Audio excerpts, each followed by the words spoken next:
오늘은 마음의 공간에 말씀이 임합니다라는 제목으로 함께 또 말씀을 나누도록 하겠습니다. 시편 119편을 이 새벽에 저희들이 살펴보고 있는데 좀 우리들 가운데 고린도전서 13장 사랑장이라고 그러죠. 또 히브리서 11장은 믿음장이라고 하고, 또 고린도전서 15장은 부활장이라고 하고, 또 시편 119편은 말씀의 장이라고 합니다. 이런 부분들은 저희들이 1년에 한두 번을 이렇게 깊이 묵상하면 굉장히 유익이 있는데, 지금 저희들은 시편 119편을 좀 살펴보고 있습니다. 우리 25절 보면 참 이 말씀도 기도면서 또 말씀에 대한 말씀의 효력에 대해서 언급하는 장면인데, 보시면 내 영혼이 진토에 붙어 싸우니, 여러분 이 다윗의 상황이 지금 어떤 상황에 놓여 있는지를 보게 되는 거죠. 자기 영혼이, 진토는 흙더미거든요. 그 흙더미에 탁 붙은 것처럼 아주 처참하고 처량하기 그지없는 거예요. 그러니까 이게 우리가 살아가면서 내 상태가, 내 영혼이 마치 그 먼지 더미에 탁 붙은 것처럼 아주 그냥 어떻게 말을 하기 어려운 지경에 그런 놓여 있을 때가 있지 않습니까? 그때 다윗은 기도를 하는 겁니다. 주의 말씀대로 나를 살아나게 하소서. 이게 뭡니까? 하나님은 우리에게 말씀을 주셨죠. 근데 말씀을 주신 이유 중에 하나가 이 말씀이 우리를 살아나게 한다는 거죠. 그렇게 약속을 하신 거예요. 하나님의 말씀이 임할 때, 여러분 에스겔 골짜기, 에스겔 선자가 사망의 골짜기로 들어갔을 때 다 그냥 뼈무더기만 있는 거기에 어때요? 생기야 불어라. 하나님의 말씀을 대언하라 그래요. 하나님의 말씀을 대언하고 생기가 들어갈 때 그 뼈가 오래됐다 그랬잖아요. 아주 뼈가 오래되면 빼짝 말라서 그 뼈도 사가지잖아요. 근데 거기에 힘줄이 붙고 살이 붙고 하면서 생기가 들어가면서 여호와의 군대가 되는, 그거 이제 환상 중에 보여주는 거죠. 이게 뭘 말해줘요? 하나님의 말씀이 들어가면 죽었던 사람이 살아난단 말이죠. 하나님의 말씀 들어. 예수님이 그러잖아요. 사람이 떡으로만 살 것이 아니라, 떡으로도 살죠. 근데 떡으로만은 살 수 없다는 거죠. 하나님의 모든 말씀으로 살리라 그러죠. 또 예수님 그러시죠. 아들의 음성을 듣는 자는 살아나리라. 아들의 음성을 듣는 자는 살아나리라. 그래요. 우리는 그러잖아요. 예배 때, 우리 주일 예배 때 모여서 있으면 여러분들 살아나야 된다고 그러면 우리 다 살아있는데 무슨 말이야 저게. 계속 그런 생각이 들어요. 버젓이 살아있고 움직이고 있는데 뭘 살아나야 된다, 뭐 거듭나야 된다, 뭐 이런 얘기하면 이게 엉뚱한 얘기처럼 들리는데, 이제 영혼의 말씀이 들리면 내 영혼이 살아나는 거면 내가 이게 살아난다는 거구나. 이게 살아난다는, 거듭난다는 게 이거구나. 여러분, 근데 약속은 해줬는데 내 영혼이 지금 진토에 붙은 거예요. 거의 죽음의 직전에 가 있는 거예요. 그러니까 다윗은 말씀하신 대로, 말씀대로 약속하신 대로 나를 살아나게 해달라고 기도를 하는 거예요. 자기가 지금 죽게 되었는데 주의 말씀대로 나를 살아나게 하소서. 하나님 말씀 우리들 가운데 임하면 저 살아납니다. 주님, 제가 어디서 살 수가 있습니까? 어디서 살 수가 있습니까? 저를 살릴 수 있는 분은 주님밖에 없는데 주님의 말씀이 저를 살립니다. 그러면서 이 기도를 하는 것을 볼 수가 있죠. 또 26절을 보시면 내가 나의 행위를 아뢰매 주께서 내게 응답하셨사오니 주의 율례들을 내게 가르치소서. 나의 행위를 또 아뢰면서 주께서 내게 응답하셨을 때 주의 율례들을 또 내게 가르치소서. 여러분, 우리가 하나님의 말씀을 배울 때는 이렇게 설교를 듣거나 또 뭐 같이 소그룹에서 뭔가 말씀을 나누거나 이때도 우리가 하나님의 말씀을 배우죠. 그런데 나의 삶 속에 하나님께서 역사할 때 배우는 거예요. 나의 삶 속에 뭐 기도를 했거나 뭐 우리가 어떤 삶 속을 가는데 뭔가 하나님의 역사하는 손길이 있을 때 그때 하나님의 말씀을 또 깨닫게 되고 배우게 되고 이거구나. 이 말씀이 이런 뜻이구나. 그러면서 이렇게 배우게 되는 그런 은혜들이 있습니다. 또 27절을 보시면 내가 주의 법도들의 길을 깨닫게 하여 나에게 주의 법도들의 길을 깨닫게 하여 주소서. 그리하시면 내가 주의 기이한 일들을 작은 소리로 읊조리이다. 그래. 주의 법도들의 길을 깨닫게 하여 달라고. 또 이것도 기도예요. 기도 제목입니다.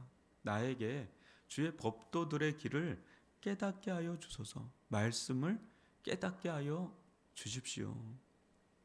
어제 저는 이렇게 창세기를 좀 묵상하면서 요셉의 인생을 이렇게 좀 묵상하는데 이게 성경을 그렇게 읽어도 또 보여지는 게 있고 깨달아지는 게 있더라고요. 그리고 그렇게 읽었는데 이런 구절이 있었나라는 구절이 있어요. 그러면서 깜짝깜짝 놀라긴 하는데 여러분 주의 법도들의 길을 깨닫게 해달라고. 여러분 인생 가운데 가장 큰 축복 중에 하나는 깨달음이죠. 깨달음. 이게 아는 것보다 더 깊이 있는 게 깨달음이거든요. 다 깨닫게 되는 건 나를 변화시키거든요. 아는 게 변화시키는 게 아니라 깨닫게 하는 게 변화시키는 거예요. 저는 그런 생각을 하거든요. 여러분 이제 교회 오면 예배 중요합니다. 목사님 그렇게 하죠. 기도 중요합니다. 했던 얘기가 또 비슷해요. 또 보면 예배 중요합니다. 말씀 중요합니다. 믿음 중요합니다. 어떻게 보면 단순합니다. 주저리 하는데 맨 마지막에는 기도해야 합니다 하면 저 설교는 나도 하겠다. 이런 생각할 수 있어요. 근데 어느 날 그렇게 아주 인이박이도록 기도 중요하다. 말씀 중요하다. 그거 백날 천날 들으면 뭐합니까? 그런데 어느 날 기도가 너무 중요하다는 걸 깨달은 거예요. 그러면 기도합니다. 그 사람. 단순하잖아요. 단순하지만 그게 아는 것과 깨닫는 건 다른 거예요. 깨닫는 건 깨달았는데 너무 단순해. 그건 나도 아는 건데. 근데 차이가 있어요. 깨닫는 것과 아는 거는 천지 차이예요. 딱 아는 건데 그게 깨달아지잖아요. 그러면 사람이 변화됩니다. 왜? 그게 이제 깨달아졌으니까. 그게 너무너무 중요하다는 걸 깨달은 거예요. 그러면 그 사람은 그걸 합니다. 할 때 변화되는 거죠. 할 때 열매를 맺는 거죠. 아이들도 그러잖아요. 아이들이 군대 가면 철들어요. 아이들이 언제 딱 철들 때가 있어요. 엄마가 그렇게 잔소리처럼 했던 걸 그때는 너무 잔소리해요. 근데 나이가 좀 들고 그때 어느 순간에 딱 깨달아진데 대단한 거 깨달아진 게 아니에요. 이게 그렇게 중요한 거구나. 딱 깨달아지는 순간에 이제 말하지 않아도 자기가 해요. 그게 깨닫는 거예요. 나에게 주의 법도들의 길을 깨닫게 하여 달라고. 그리하시면 내가 주의 기이한 일들을 작은 소리로 읊조리다. 저는 수천 번 수만 번을 외우는 게 예레미야 33장 3절입니다. 자주 제가 설교하는데 너는 내게 부르짖으라.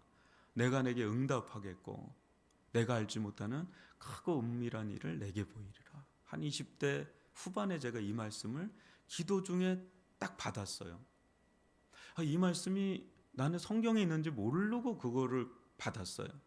성경을 읽다가 이게 예레미야 33장 3절에 있더라고요. 근데 이거를 순종하기까지는 또 어렵더라고요. 받았는데 하나님 나에게 주신 말씀으로 받았는데 이 말씀을 따라서 순종하는 건 또 다르더라고요. 그런데 이거를 엄청나게 읊조리는 거예요. 엄청나게 읊조리고 그러면서 순종의 자리로 나아간 거예요. 순종의 자리에 나아가서 기도할 때도 기도가 잘 안 되면 또 이 말씀을 읊조립니다. 읊조리면 또 기도할 힘을 갖게 되면 또 기도를 합니다. 그렇게 하기를 지금 수십 년을 해왔는데도 이 한 말씀이 얼마나 깊은지. 너는 내게 부르짖으라. 이게 어느 정도 해야 이게 부르짖음인가. 내가 내게 응답하겠고 내가 알지 못하는 크고 은밀한 일을 내게 보여. 저는 그 세계를 모르겠는 거죠. 아직도 하나님께서 응답하신 것도 많고 또 크고 은밀한 일을 보여주신 것도 많은데 아직도 응답받지 못한 거, 아직도 하나님께서 크고 은밀한 일을 다 보여주신 것이 아니기 때문에 이 한 구절 안에도 얼마나 풍성함이 있는지 깊이가 있는지 하나님 말씀을 헤아릴 수가 없어요. 많이 묵상을 해야 되는 거죠. 이게 받은 말씀은 계속 그게 잊혀지지가 않으니까 계속해서 저는 그걸 묵상합니다. 전 창세기 12장 2절도 저는 개인적으로 받았거든요. 내가 너로 큰 민족을 이루고 내게 복을 줘. 내 이름을 창대케 하리니 너는 복의 근원이 될지라. 이 말씀도 그냥 묵상하다 보면 힘이 나고요. 또 요한복음 14장 6절은 제가 구원 받을 때 받은 말씀입니다. 내가 곧 길이요 진리요 생명이니 나로 말미암지 않고는 아버지께로 올 자가 없네. 이것도 지금 30년째 묵상하는데도요 그 뜻을 다 헤아리지를 못하겠어요. 이게 하나님의 말씀이요 놀라워요. 놀라워. 28절 보면 나의 영혼이 눌림으로 말미암아 녹사오니 주의 말씀대로 나를 또 세우소서. 아까 진토에 눌렸다 그랬잖아요. 진토에 붙은 것 같다. 우리 영혼이 이게 눌릴 때가 있잖아요. 그죠? 일을 하다가 또 눌리고 사람과의 관계에서 눌리고 또 어떤 상황 속에 눌리고 고난 속에 눌리고 역경 속에 눌리고 병에 눌리고 이게 눌리는 게 많아요. 이게 마치 PT병 있잖아요. 1.5리터 PT병 같은 거가 왜 짜부러지잖아요. 확 눌리면은 막 그러니까 온 영혼이 확 눌리면 위축이 되잖아요. 그게 녹아내리는 거예요. 심령이 막 녹아내리는데 그때 또 기도하는 거예요. 다윗이 주의 말씀대로 나를 세우소서. 세우소서. 주의 말씀이 나를 세웁니다. 다른 누가 세우는 것이 아니라 주의 말씀이 나를 세웁니다 하면서 또 고백하는 거예요. 또 29절도 보면 거짓 행위를 내게서 떠나게 하시고 주의 법을 내게 은혜로이 베푸소서. 참 이 구절도 은혜가 되죠.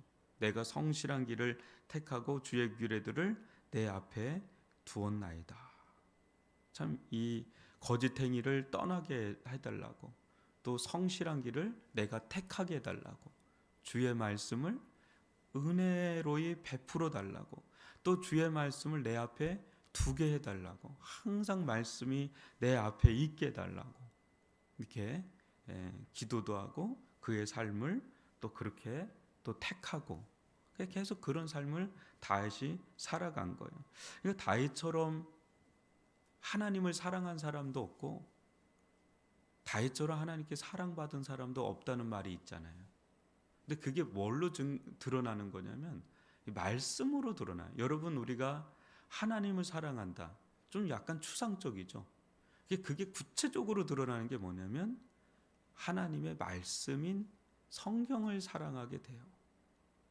여러분이 누군가를 사랑하게 되면 같이 있고 싶죠. 그리고 같이 있는데 아무 말 안 한다? 그거는 사랑한다는 게 안 되죠. 사랑하게 되면 계속 같이 이야기 꽃을 피우게 돼요. 이야기 꽃을 피우게 돼요. 어제도 제 아내하고 어디를 이렇게 갔는데 이게 젊은 친구들이 있어요. 근데 막 계속 나이 든 부부들은 얘기 안 하더라고.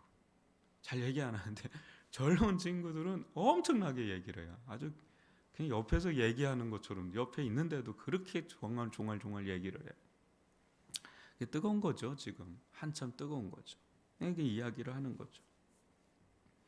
여러분, 우리가 하나님을 사랑한다 그럴 때는 하나님의 말씀을 우리가 묵상하고 또 듣고 또 우리도 고백하고, 그러니까 기도와 말씀이 계속 다윗 가운데 교차하는 거가 하나님 사랑하는 모습이죠. 그래서 31절도 은혜가 되지 않습니까? 내가 주의 증거들에 매달려 싸우니 여호와여 내가 수치를 당하지 말게 하소서. 다윗처럼 수치를 받은 사람이 없죠. 또 예수님처럼 수치와 멸시를 받은 분도 없죠. 우리가 주의 말씀대로 살아간다 그럴 때는 참 수치를 많이 당합니다. 멸시도 많이 받고 비난도 많이 받고 비방도 많이 받고 그래요. 근데 그럴 때마다 다윗은 또 예수님은 주의 말씀에 매달렸다라는 거죠. 매달렸다. 참 우리가 가야 될 길입니다. 그러면서 32절 보면 주께서 내 마음을 넓히시면 내가 주의 계명들의 길로 달려가리다. 그러니까 마음의 스페이스 있잖아요. 마음의 공간을 넓혀 달라고. 마음이 이제 쪼그라들면 말씀으로 달려가기가 너무너무 힘듭니다. 아는데도 안 되잖아요. 그죠? 근데 말씀을, 내 마음을 좀 넓혀 달라고. 마음의 공간을 좀 넓혀 달라고. 그럴 때 그 말씀에, 그 공간에, 마음의 공간에 말씀이 채워지게 되는 거죠.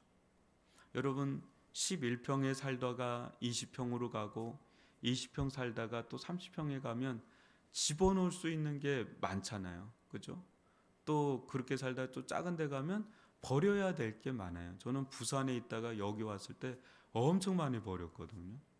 뭐 거의 반을 버린 것 같은 정도로 막 버렸는데 그래요. 근데 넓어지면 또 채워지잖아요. 마찬가지예요. 우리 마음이 넓어지면 하나님 말씀으로 채워지는 스페이스가 확보가 되는 거예요. 근데 이게 작아지면 이제 거기에 채워지는 게 그만큼 덜해지는 거죠. 그래서 다윗은 기도를 하는 겁니다. 주님, 마음을 넓혀 주세요. 주님, 저의 마음을, 하나님을 향한 마음을 말하는 겁니다. 하나님을 향한 마음이 위축되거나 웅크려지거나 찌그러지거나 그러지 않게 제 마음을 넓혀 주세요. 주의 계명들로 채워 주십시오. 말씀으로 채워 주십시오. 그렇게 또 기도를 하는 것입니다. 오늘 우리 마음의 공간, 마음의 스페이스가 과연 내가 어느 정도로 열려 있나 여러분 한번 보시고, 마음이 넓어질 때 실은 담을 수 있는 그릇이 넓어지는 거잖아요. 그죠? 그때 우리가 담아야 될 말씀의 그릇이죠. 이 말씀의 그릇을 우리가 충분히 넓혀놓고 설교도 여러분 듣고 또 말씀도 여러분 또 묵상하면서 그것들을 우리들 가운데 계속 축적을 시키면 그 말씀 자체가 우리를 또 넓혀져요. 그러면서 굉장히 이게 마치 근육 운동처럼 막 넓혀졌다 좁혀졌다 하면서 이게 이제는 큰 이렇게 사람이 됩니다. 우리가 이 시대에 들어야 될 하나님의 말씀, 여러분 계속해서 통독도 필요하죠. 그죠? 말씀을 듣는 루트는 많습니다.